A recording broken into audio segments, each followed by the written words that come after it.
It's time now for you, the fans, to reach out to Joe Girardi. A lot of good questions again this week. And don't forget, there are 3 ways you can reach the manager. We still have 1 show left this season, so if you haven't sent a note yet, please do this week. You can reach him at Joe Girardi Show, send him a tweet, or visit the Yes Network Facebook page, or you can always email him at askjoe@yesnetwork.com. All right, this one's coming from Alan from Riverdale via email. What do you attribute your high success rate to when it comes to the challenges?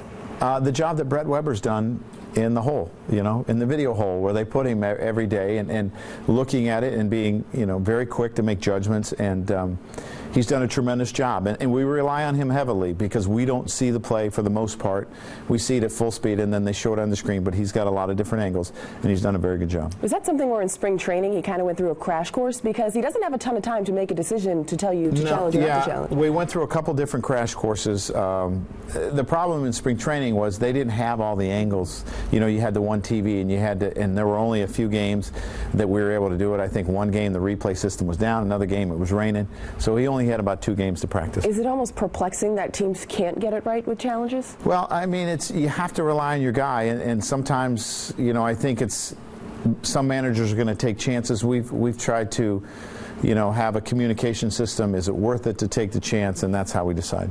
This one coming from Mr. Mark 23 via Twitter. I know Cash gets some criticism, but you have to applaud his moves for McCarthy, Prado, Headley, and Young. Would you agree? I would have to agree. I mean, he went out and tried to improve our club, and he did. And these guys have done a really good job. It's pretty amazing that he got those guys, and you guys didn't have to give up a ton in return. Right. And you're thinking about a guy like Martin Prado that you have for 2 more years. And I think that was a brilliant move.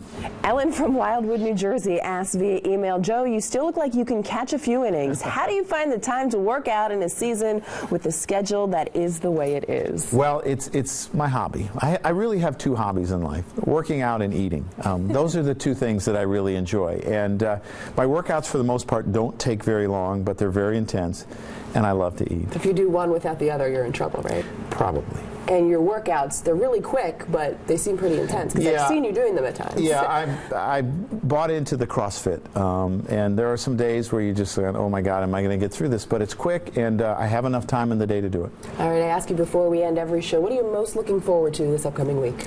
Just watching Derek do his thing, and watching the appreciation that the fans are going to show. If you could write it, how would you write that final game at Yankee Stadium? I don't know, maybe him hitting a walk-off homer to win the game.